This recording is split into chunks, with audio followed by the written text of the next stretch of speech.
born and raised in Oklahoma and have been my whole life. I grew up fishing, tracking, everything you could possibly want to do in the outdoors. My entire family is that way, and I raise my boys the same way.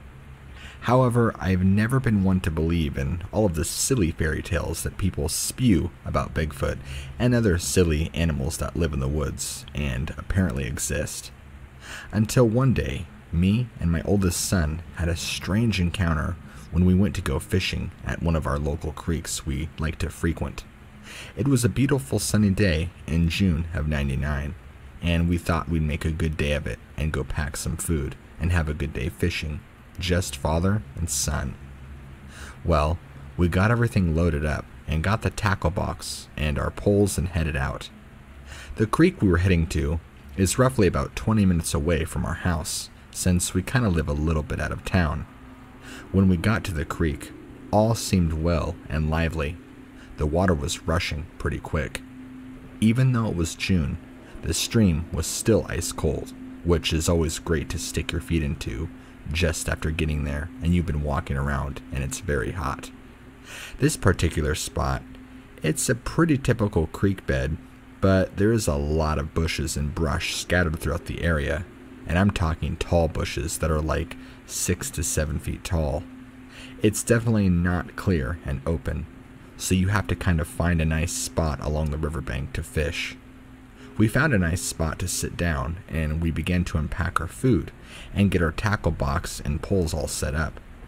As I'm sitting there helping my son, I noticed my son's attention is not on what we're doing. Instead, he's looking over my shoulder with the most confused look on his face, seeming quite distracted. I thought that was pretty odd since my son's favorite pastime is fishing, and I never lose his attention to anything other than fishing. So I turned my head to see what he's looking at, and I think maybe it's a bear or something, but I was wrong. About 30 feet away, behind a 5-foot bush, was this face peeking out, staring at both of us. It looked humanoid, but also had a very Neanderthal-like quality to it, with hair all around it, and more of a cone-shaped kind of head. The cheeks were bare, and the skin looked very leathery, but there was hair all over the face. The eyes were dark, and I couldn't really make out any pupils. Its nose was like ours, not like a gorilla's. I wasn't really sure what it was at first. Once it realized both of us were staring at it, it immediately popped its head back down. My son starts freaking out, wondering what on earth it was looking at us. I was starting to freak out a little bit too, but I just wanted to chalk it up to somebody playing a cheap trick on us with some sort of stupid Hollywood mask. So I yelled out, "Whoever you are, leave now. I have a gun on me."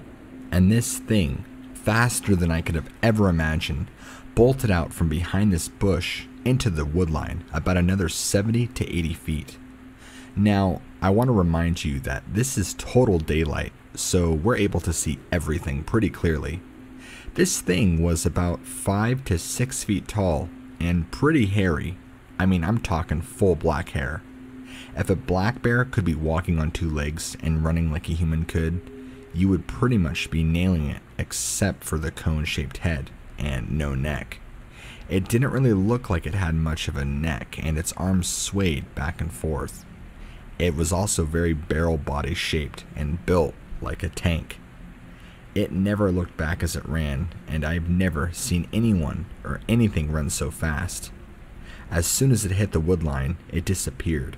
My son, for the rest of the day, kept wondering what on earth it was that we saw. I told him that we would talk about it later, and to try and just enjoy our fishing trip. Well, we didn't really fish there for long before he was just too uncomfortable, and so we left to go back home. On the drive home, my son is in a stupor, and he asks me, "Did we see a Bigfoot?" I told him that Bigfoot isn't real, and it must have just been somebody trying to pull a prank on us. Looking back, I was really naive to think that. I've told this encounter to a couple of friends of mine who are Bigfoot enthusiasts, and they informed me that what I probably experienced was a juvenile Bigfoot, since it appeared a lot more curious and playful than it ever did territorial or aggressive in any way. I'm not really freaked out now, but whatever it was very strange. I felt weird for me and my son seeing what it was. Now that my son is all grown up, he still goes fishing in that exact same spot, but we've never really talked about the experience since, and I've never brought it back up.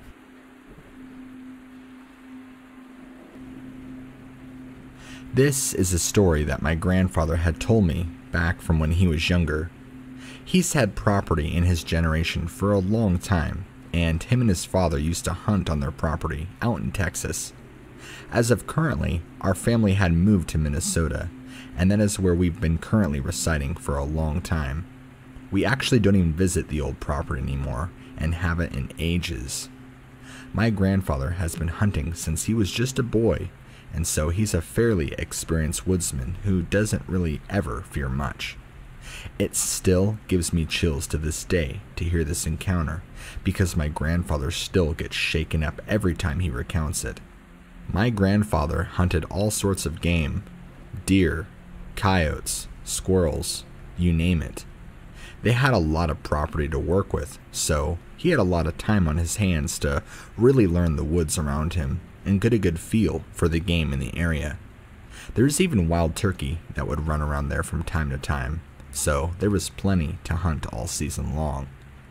This particular day ended with him taking a route that he didn't normally take to venture out to a different part of the property that he wasn't used to. Him and his father had several different routes they would take on their property to go venture off, and different spots to go hunt. After making it maybe a mile is when he started to hear strange vocalizations and other bizarre noises in the woods around him. At first, he told me he thought it was a bird, but he said there's no birds in the woods that sound like these noises did. They would come and go, so he kind of wrote them off at first, but they started getting louder and more frequent. But he kept venturing further because my grandfather isn't afraid of anything. After venturing maybe another mile is when he started to get hit with a very strong skunk musk odor that was said to smell like rotting meat and skunk. My grandfather described it like coming upon a pile of 100 dead rotting skunks just sitting in the sun and baking. He said it was so strong there'd be times it was hard not to want to gag and vomit. He said he kept looking around, but didn't see anything, but started to get the overwhelming feeling that he was being watched. At this point, he knew something was up. He couldn't find the trace of the smell, and things were getting more eerie as time went on.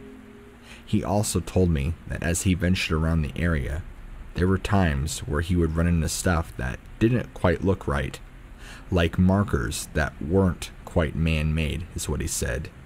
Like they might have been markings from animals or something. He told me about how he found smaller trees that were ripped up out of the ground and turned upside down and pulled back into the ground.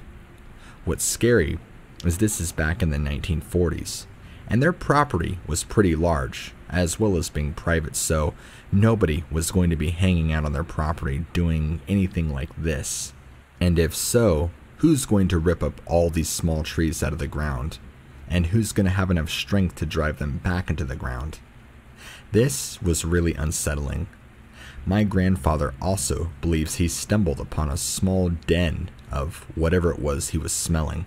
He said he also found a small cave opening that opened up into a cave that he estimated to be roughly 30 square feet. But the stench of the dead skunk smell was where it was coming from. He also said he could see bones just from the cave entrance alone, and decided it was probably a good idea to head back home. Although they were the bones of deer from what he gathered, he didn't want to take any chances. He told me that as he was leaving the den, he started to get an extremely overwhelming feeling of dread and felt the need to get the hell out of there. That's when he noticed rocks starting to be thrown in his direction, And I'm not talking about little pebbles. I'm talking rocks the size of a tire literally being thrown through the woods about 10 to 20 feet near him. This was obviously enough, so he was so scared he booked it out of there and got back home as fast as he could. He said whatever was throwing those rocks at him had to be incredibly strong, and obviously not a human. He said there was some sort of stomping and screaming noises that were going on as soon as he was leaving the den. Something was trying to drive him out of the area, and whatever it was close by. He tells me there were multiple of these things, not even 50 feet away, but he couldn't see them. After that, he still continues to hunt on his property, but not near as much as he used to, and he never went beyond where he went before. He continued to stay in new areas. His father never said much about it, and I guess there was never really a whole lot to discuss, since back then especially, you'd be practically crazy if you ever brought it up. The property ended up getting passed down to him once his father died, and not long after that, he moved to Minnesota due to his career.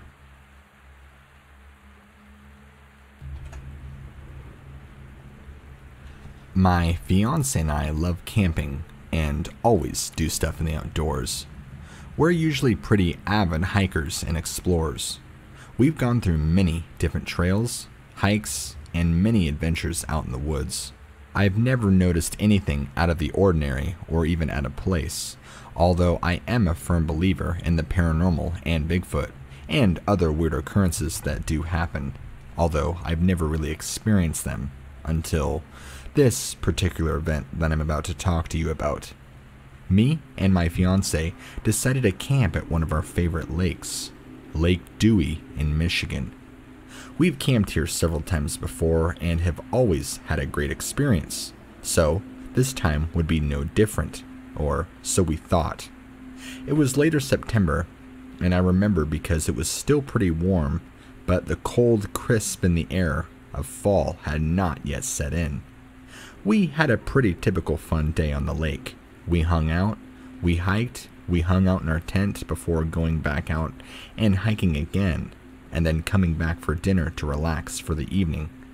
But by the end of the first night, my boyfriend was acting strange. He was getting really quiet and not talking as much as he normally does, which I just chalked it up to him being exhausted, since we did had a long day. We ended up putting out the fire and turning in for the night.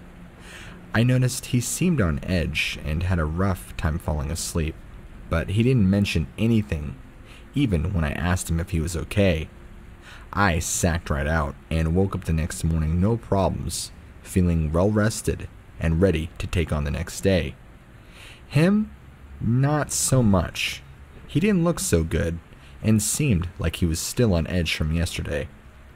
After getting up and eating breakfast and going on the next hike, the day seemed pretty normal, and we decided to get ready to go back to camp as it was starting to become later in the afternoon. That's when he set me down and told me that he had been feeling uncomfortable since yesterday. When I asked him what was wrong, he just said he didn't feel right about where we were, and that he felt like we were being looked at and watched very closely. I assured him that he was just paranoid, and it was silly to think like that. Nothing was out here. Nothing was going to get us. I convinced him to stay with me another night, but he seemed so apprehensive about it. Now, it was bothering me how weird he was acting, because it's not like him. Usually, he's one of those guys that is the first to come up with crazy hiking trails and spots for us to check out.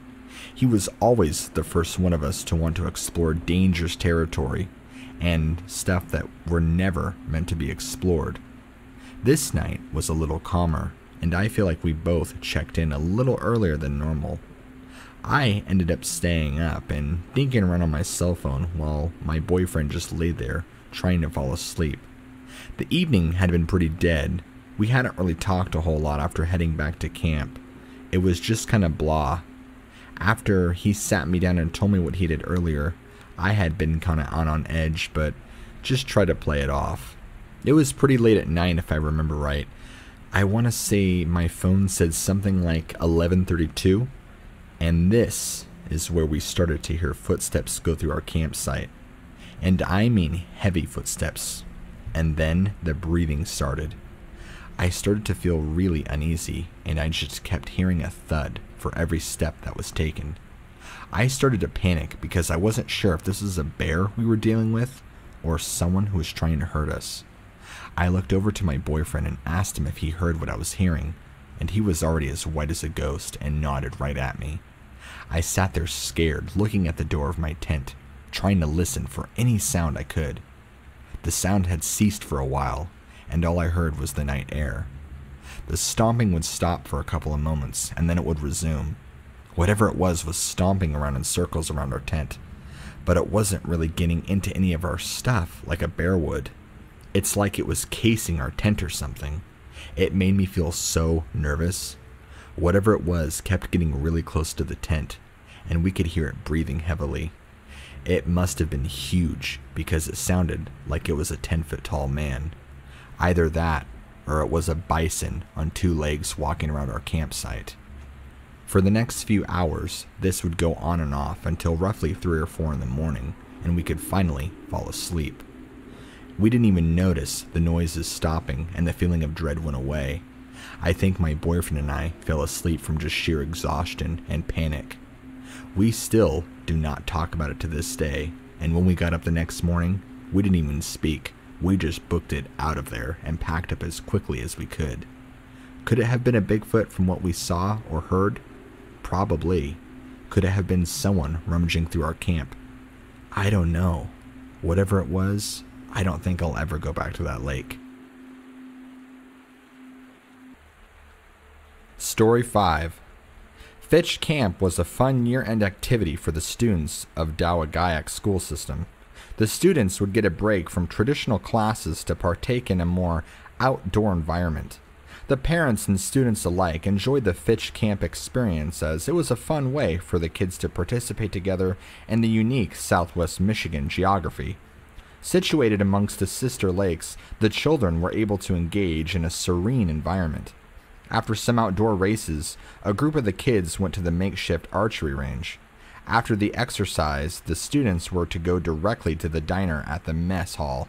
However, 2 of the girls, Denise McCormick and Janine Fisher, went to retrieve an arrow, which had gone awry. Approximately 1/2 hour later, Denise and Janine showed up late to dinner and sat with their friend Rhonda Burdick and Stacy Ashley. It was at that dinner Denise and Janine confessed to their friends that, while looking for the arrow, they saw a huge, stinky, hairy man staring at them. They told their friends it was really big and just stared at them, so they ran. The story got around, and by the time they went to bed that night, everybody was laughing at them. That is until the cabin in which these same girls were staying was attacked. Stacy Ashley stated that something began smashing the side of the cabin. I thought it was going to smash the wall in. Rhonda Burdick added, "We were all screaming and Janine was thrown out of bed." The camp counselor was not present and later thought to be the one smashing the side of the cabin, attempting to frighten the girls. But the next morning, after washing away what she thought was fake footprints from the mud leading up to the side of the cabin, Susan Howell remarked that she was shocked to notice the side of the cabin had cracks along the foundation. I immediately wished I had not washed away the footprints. She took Polaroid pictures of the cabin, but was told by another camp director that it did not prove anything. However, some 50 years later, all the girls involved in the incident still stand by the sighting and attack. Errol and Sally Cunningham had been married for 32 years. They owned a cottage on Cable Lake and Sister Lakes in Dawagayak, Michigan. They enjoyed their cottage, but in the late 50s development had accelerated in the area. The couple enjoyed the development as it seemed to progress well with the natural beauty of the lake area.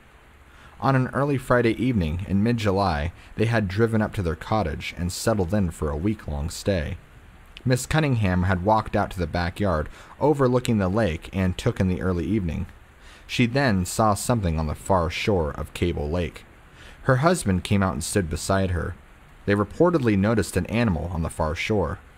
Errol Cunningham remarked, "Look at that." Sally Cunningham stared at the thing with her husband.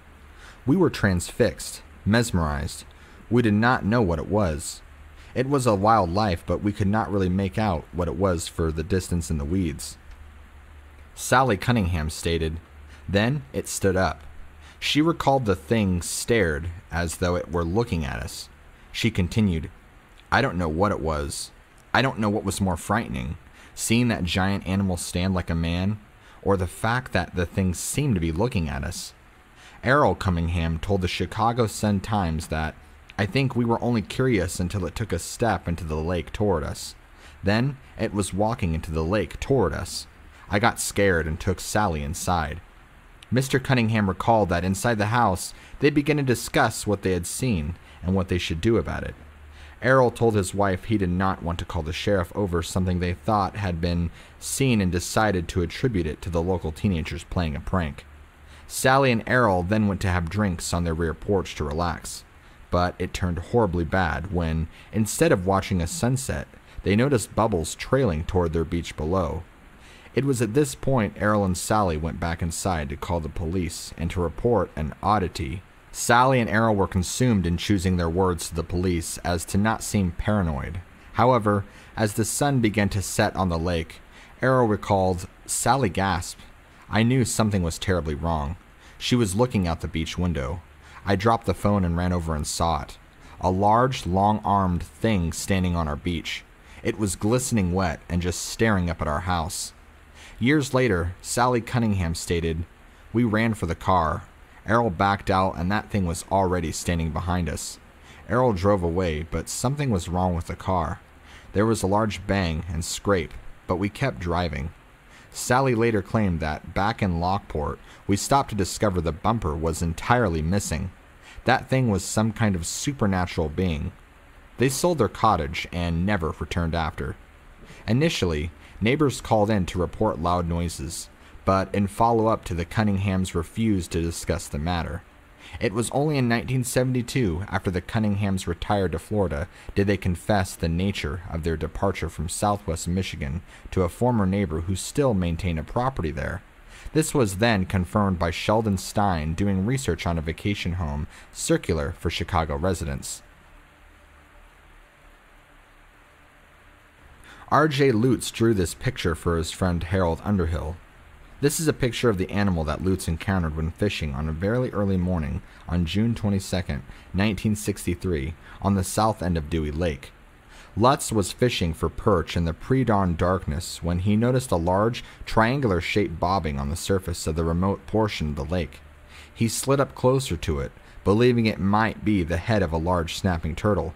However, as the sunrise illuminated the water, he caught sight of a large log extending from the triangle. He slid up closer to it and became curious when he noticed the log to be a shaggy red. Lutz remarked he had no idea how a cedar tree got in the water and extended his oar to roll the log over. When coming into contact with the log, the thing stood up in the water, revealing a large animal. The animal, which was approximately 10 feet tall, let out an increasingly loud clucking sound, which became so loud it was painful, Lutz recalled. He said the animal then glared at him, and then slid back underwater and swam off like a crocodile. Lutz had no idea what the animal was, only that it might be something that was far from home, and just didn't belong in Dewey Lake. His friend Harold Underhill recalled laughing at Lutz and accusing him of being a drunk. However, Lutz sketched out the picture for Underhill and maintained the story's validity until he passed away in the early 80s. On a hot, muggy evening in late July of 1963, Alan Razek and Bob Ford carried their canoe through the weeds and mud to the water's edge. "I thought we were going to get stuck in mud with the canoe on our head. We heard it was a mess there, but we did not realize. Thick, black, deep mud," Bob Ford claimed. "But we were told it would be worth it because it was not fished out." Muddy, tired and covered with sticky weeds, they slid the canoe into the water, onto the black water. "That lake you cannot see anything below the water," Alan Razek told the Cass County Sheriff's Office. "A mist had settled over the lake, and we expected the fishing to be quite extravagant. It was thick fog like an old horror movie. Even the flashlight would choke out, Ford recalled. We had been on the water for only a few moments when the water splashed, so we sat. We couldn't see a damn thing. Then the boat started rocking. Then again a splash. Bigger, louder. Then we heard a sucking sound, and then a loud roar like an angry animal, Razik stated. We sat there quiet, trying to figure out what the hell was going on or what to do. And then we heard something breathing, like a bull. Moore confirmed and added, we could see something over by the sound, and I could make out a large black shape. We started paddling like hell. Moore and Razik reportedly pulled the canoe out, running back through the weeds, making it back to Moore's truck. They loaded the canoe in a rush, failing to secure it properly. Less than a mile away, the duo had to pull over and clean up the canoe, which had come loose and smashed in the road. Jim Casey had come up on them and on his way home and stated, it was weird because I just saw this mess in the road. Then I talked to them, and it was a weird thing. A couple of tough old birds talking about this thing in Mud Lake, Casey said. It did make me think twice every time I drove my Mud Lake. Years later, Razik confessed to his daughter that the incident on Mud Lake had been the strangest thing that ever happened to him, and told her to stay away from those lakes. Something lives in them. It was only one short month after the canoe was destroyed on a road in Twin Lakes, and a monster was reported on Mud Lake, when another canoe was found destroyed. This one on the bottom of shallow water on the south side of Pitcher Lake, but this time its owner went missing. Stan Red Roberts was staying with his friends Philip and his son Roger McPhee. The McPhees had driven down from Lansing, while Red was in town from California. Red had long-standing financial problems, and Philip McPhee later told police he was leery of having Red stay with them, as he said Red always asked to borrow money. After joining them in the rental on the lake, Red and Philip had a few beers. Then, Red decided to take the canoe out on the lake. Philip declined as he planned to turn in early to take his boy fishing at sunrise. Philip went to bed. In the morning, Philip and Roger got in a rowboat and put in. Philip did not see Red or the canoe and thought maybe he had fallen asleep on the lake. I knew they didn't have a motorboat on Pitcher Lake, so I wasn't worried. It's not like a lot can happen out there, Philip had told the police. The fish were not biting, nothing. Not one single bite, Philip recalled. I never saw the lake like that. I got so frustrated about the lack of fish, I just sort of forgot about the whole Red thing. It was only after returning and not seeing the canoe or Red Philip had become concerned. I have to admit, at first I was afraid Red had stolen some stuff and taken off. But by early afternoon, Philip had become concerned and took his rowboat back out to attempt to find Red. I thought maybe he was over on the other side, bothering some neighbors or something. But Philip recalled he did not even get 100 yards from the shore before he saw the canoe. It was sitting on the bottom of the lake, in the clear shore water at the edge of the lily pads. At first, I was pissed, because I saw a giant hole in the canoe sitting on the bottom, and I thought he probably started drinking with some people he met, and they got crazy. Philip called the sheriff, and a deputy was sent out. They pulled the canoe out. Red, however, was never found. Philip had to pay for the broken canoe. A nearby vacationer helped with the retrieval, and then spent the rest of the afternoon looking through the area. Turns out, he was a retired Chicago PD detective by the name of Paul Wozniak.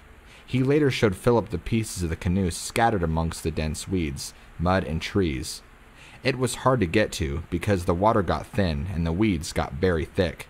Not hard enough to walk on, and not wet enough to paddle through. An excerpted portion of a letter Wozniak wrote to the Herald Palladium on August 27, 1963, stated the following. The pieces retrieved told me that the hole was created by a singular force blasting up from the bottom, especially as there were not broken pieces directly underneath the canoe, and no pieces caught in the canoe itself, so there is no other way to explain what happened. Philip never heard from Red again.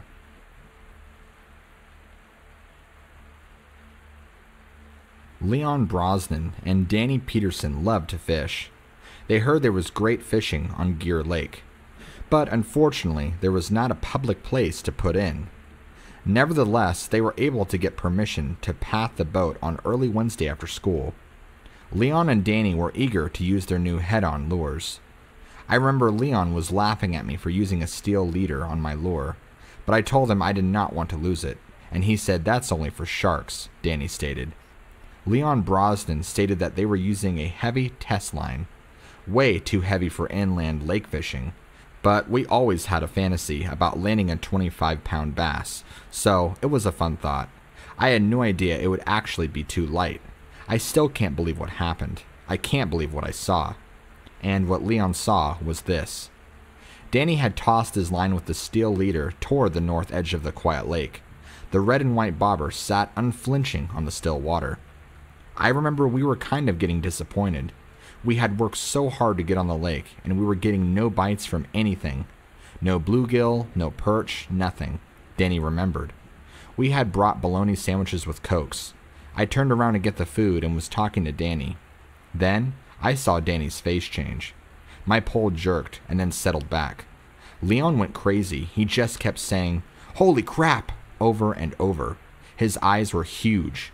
As it turned out, Danny reeled his line in to discover the steel leader had been bitten through.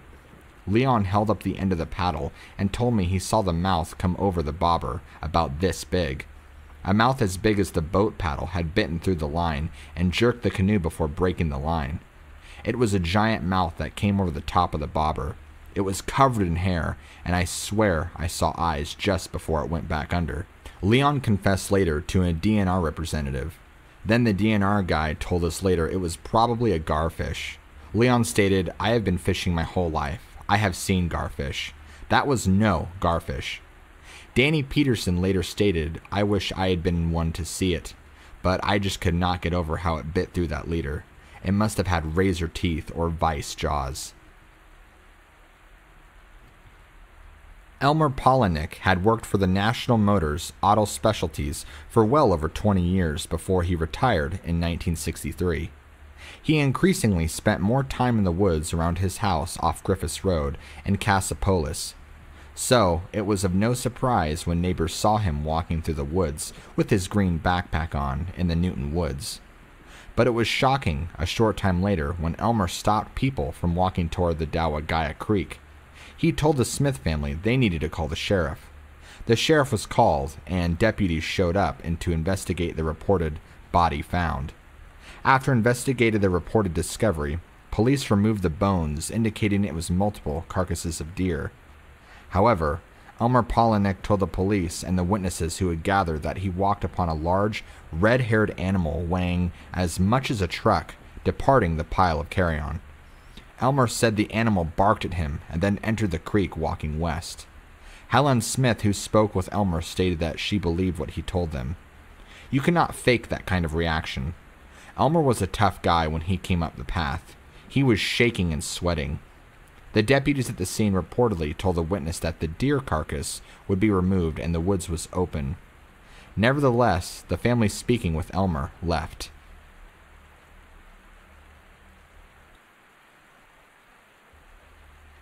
Story 1. On Friday night in late August, several people called into the sheriff's office claiming they had heard a large explosion. One call came in from the 5 Mile Corner Store gas station. The other was from a payphone near the same area. The police were dispatched to the area after a brief search located a small glowing fire and billowing smoke. They followed it to an isolated area on Priest Street where they found an overturned car on fire. The car was entirely engulfed in flames. An approach was made for rescue, but no one was seen inside. The fire eventually put out, though the car was burned to the bone. The area was cordoned off while deputies investigated. Eventually, the car was identified to belonging to a man from South Bend, Indiana, who told the police that his brother had borrowed it. Shortly afterward, the police were notified by a local Mildred Whitting Moore. The 2 teenagers were in her house after being in an accident. Police interviewed the couple, Roy Townsend and Jay Arndt, both from Hillsdale, who were both in shock.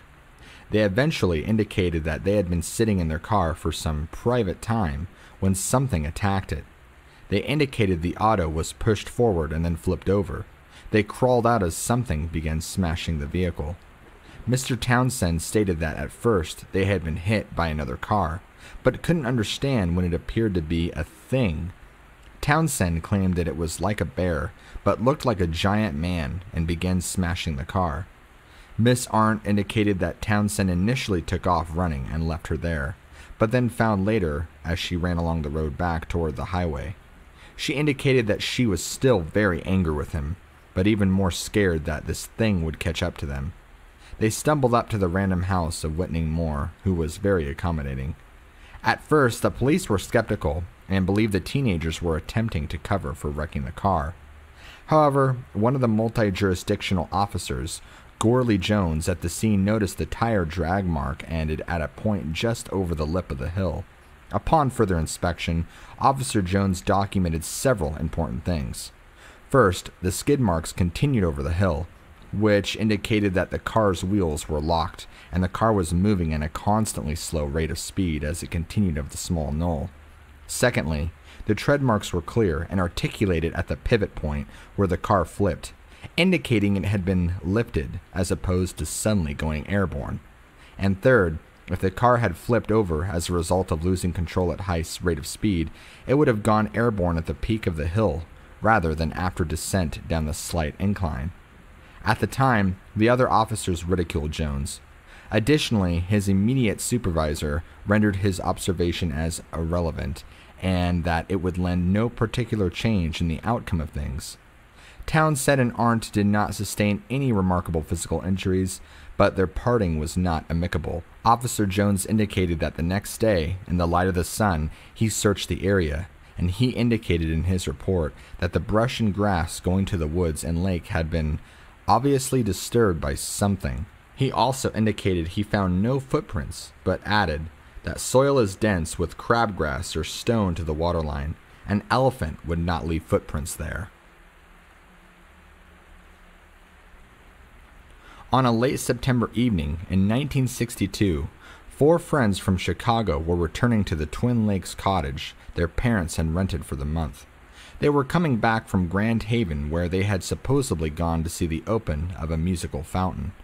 After approximately a 2-hour drive, they found themselves some 15 minutes away from Twin Lakes, as traveling along the unpaved gravel road of Dewey Lake Street. As they slowed down through a narrow stretch of gravel road that navigated between the swamp on the eastern stretch of Dewey Lake Road, their headlights suddenly fell on what Randy Imes claimed looked like a giant tree growing in the middle of the road. Imes indicated that Terry Jones stopped the car, considering what to do, at which point the tree turned around and looked at them. Jones recalled the animal towered over them standing in the road. Then it just casually walked over and into the swamp on the north side of Dewey Lake Road and disappeared. The girls were screaming so loud, and they did not stop until we got almost back to the cottage, Jones remembered.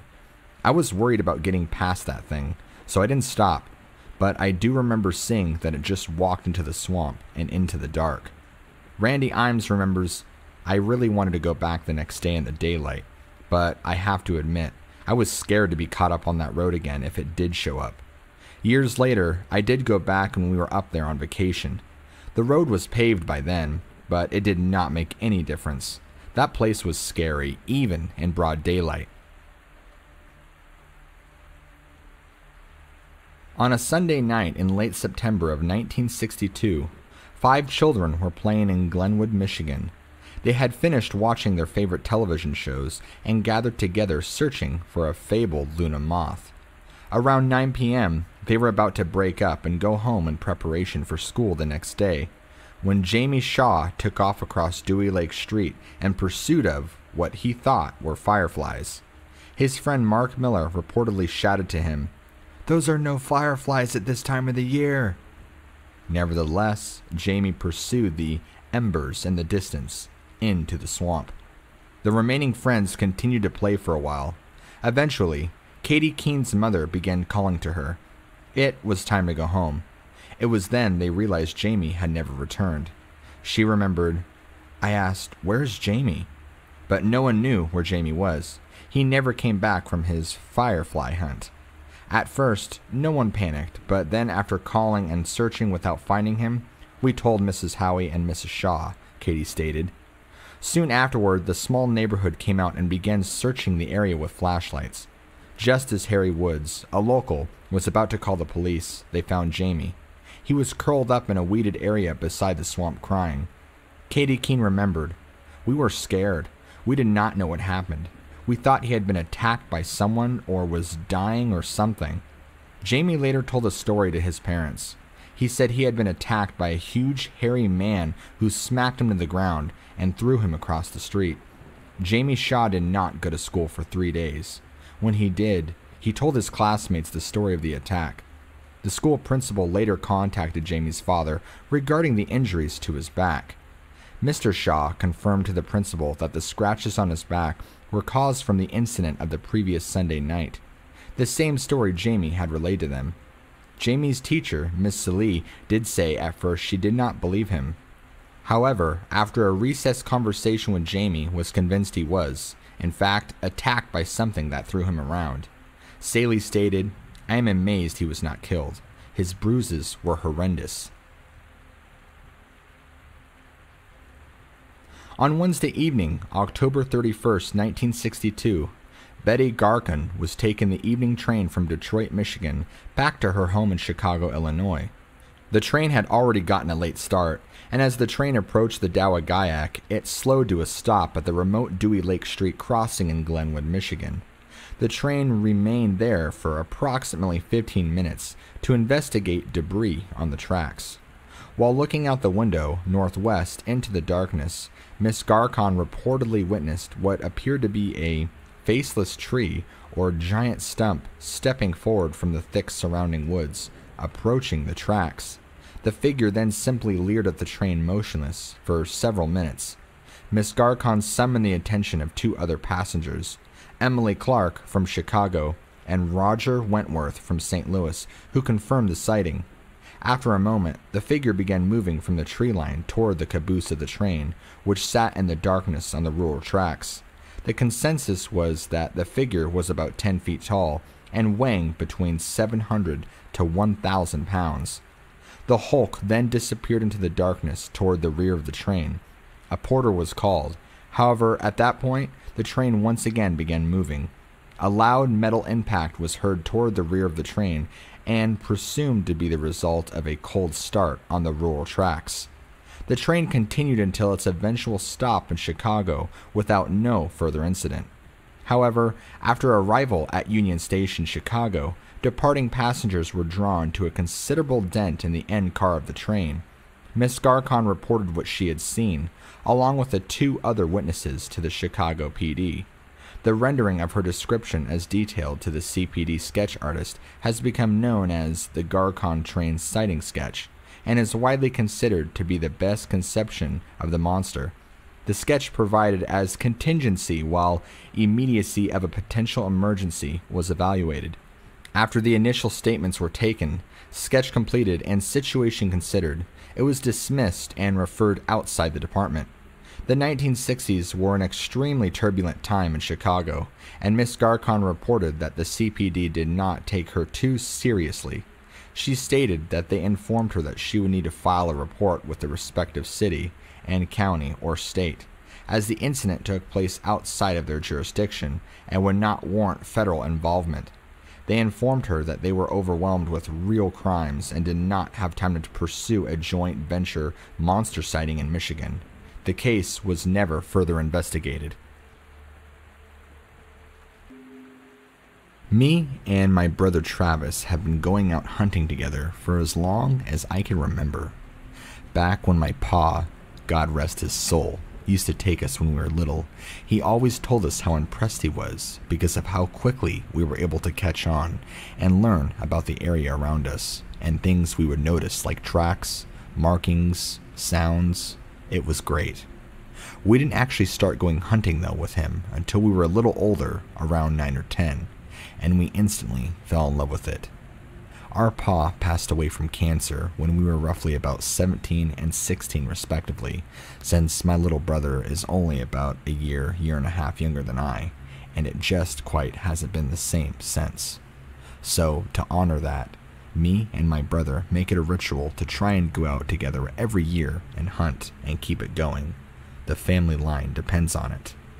Our uncle has had some property that has been passed down for quite a few generations that me and my brother and Pa have hunted on for ages. These past 5 years specifically, though, we had been going to different places to hunt, and it just wasn't quite the same as our uncle's property. So, this year we had decided we were going to go back to our uncle's and give it a go. We contacted him and got the okay, and we'd shown up there in the early morning. Luckily for us, there's several different tree stands set up all throughout my uncle's property. He's got about 80 plus acres of just deep woods. We are in Montana after all, and a really, really nice cabin-styled house that we sometimes like to sleep in when we visit before we go out camping. Anyway, we knew this time the usual tree stands we wanted to hit. We got there that early morning and got all geared up and ready to go. It was clear my brother was going to take a stand about a half mile away from the stand I was in. We were both going to go in about 2 to 3 miles deep into the woods to get to this one specific spot we both knew of. It was actually a pretty good clearing, and there are many bucks and does that were usually sighted here, so we knew this was the prime spot. We got all ready and headed out to the designated spots we needed to go. I wished my brother luck, and he did to me as well. I climbed up into my tree stand once I made it and sat there and I waited. Usually, when I get to my tree stand, it's hard for me to not want to get totally relaxed and just be comfortable. I love it. I love it being out in nature and hunting. That's where I belong, and I've always felt so at peace. The sunlight was barely breaking through. It couldn't have been any later than 5 or 6 in the morning. I don't remember exactly. I thought it was weird though that I didn't notice any wildlife really teeming in the area as we had made our hike back to these stands. I didn't think anything of it at the time though. An hour had gone by and nothing. The woods were so unusually quiet, and all the life in it was gone. I mean, there wasn't a sign of anything around. I thought it was so odd. It wasn't long after that I started hearing weird noises coming through the woods. I couldn't really place a direction around me to where it was coming from. I just knew it was coming around me from close by. I just figured at first that it was a big buck finally coming through the area since it sounded so heavy. I kept hearing brush crushing and twigs snapping. The only issue is the heavy thudding and footsteps I was hearing didn't sound like it was coming from a 4-footed animal. It sounded like it was a heavy person, but it sounded way too heavy to be a person. I started to hear what I can only describe as whooping-like noises and other strange sounds. I started to get nervous. The sounds began getting louder and louder, and as I looked out of my tree stand to see if I could spot what it was, I locked eyes on it. Coming into the woods from the clearing not even 50 yards away from me was this giant hairy man. I quickly ducked my head down to make sure it didn't see me, and every step it took was a deep thud, and I could hear it wheezing and breathing hard. I heard it walk its way towards me, and then as it approached my stand and got close, it slowed down. I was so terrified I wasn't sure what to do. I gripped my rifle tightly, praying I wouldn't have to use it in this confrontation because I knew I wouldn't make it standing out against this thing. It slowly passed underneath me and kept on going. I waited for it to be gone completely before I even moved a muscle. It felt like an eternity. I quickly opened the hatch and got down out of my stand, and by instinct, I ran to my brother's stand where I knew he'd be. Only being half a mile away, I knew it wouldn't be too far, and if I can get past the thing that walked right under my stand, I would probably be okay. The woods were still quiet, which made me so nervous because that means it was still in the area. I made it to my brother's stand in probably 10 minutes, or even less. He was also as pale as a ghost. I explained to him what had happened, and he didn't really say much. He just said we needed to leave, and so we hightailed it out of there. I've been hunting for years and years, and I've never seen anything or encountered anything like I did that morning. It wasn't until we got back to the truck that my brother was telling me he saw the same thing walking near his tree stand, and that he doesn't believe this creature saw him or even meant any harm. He's probably right, but it's something that I don't want to have happen ever again. It honestly scared me to death, and I haven't been able to go back to my uncle's property and hunt since. My brother was able to get over it and move on, but he will never talk about it. And since then, we found other areas and places to hunt on. I think we've kind of just collectively have decided to not go back, even if it is kind of an unspoken rule. Whatever's running around on my uncle's property, keep it far away from me.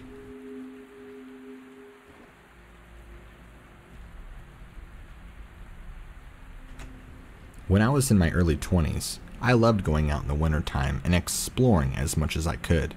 It was my favorite season to go out and hike in. Everything was so magical, and even though it was cold, the temperature and climates never pushed me away. Even though most people never went outdoors in that time, I always dressed accordingly. My favorite thing would be to go down old abandoned logging roads and just pull off and start exploring.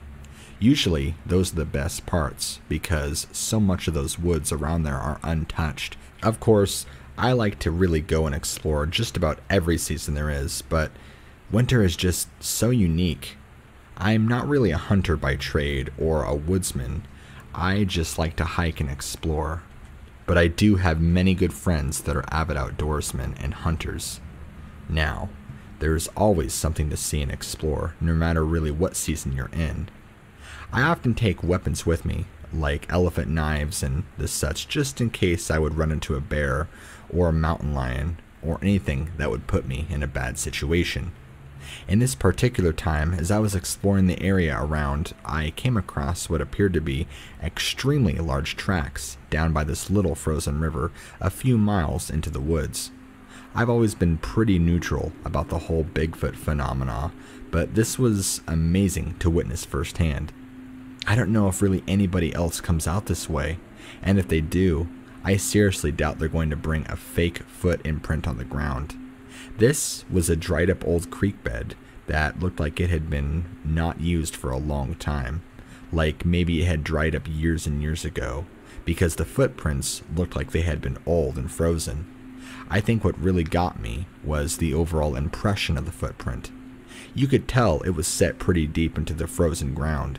Now, these footprints weren't exactly in the snow, more so in an area where the snow was receding and the ground was still totally frozen, and it looked like the footprints had been there prior to snowfall. You can tell that whatever made this footprint, or these footprints, must have been extremely heavy. The footprints had easily been 16 inches or more, and were only faded a little bit, so they were pretty well preserved, but I think that was due to the cold, frigid temps. It was interesting to note that there were 5 clearly defined toes in the footprint, as well as no real arch. It was clearly a bipedal footprint I was looking at. The footprints loosely were around the riverbank and went into the direction of the woods. What's even crazier is the stride. The stride between the footprints was roughly 5 to 6 feet. What on earth would have that kind of stride out here? I didn't really feel like even trying to figure out what it could be. I thought about following the footprints, but I immediately considered that being a bad idea, just because 1, I don't know what animal made them, and 2, it was in a totally different direction than the way I wanted to go. I'm an explorer, but I'm not stupid enough to potentially put myself in a dangerous situation, especially when I am not familiar with what I'm dealing with. I don't have any casting material or any of that stuff with me, nor do I ever carry it because I don't make molds of tracks.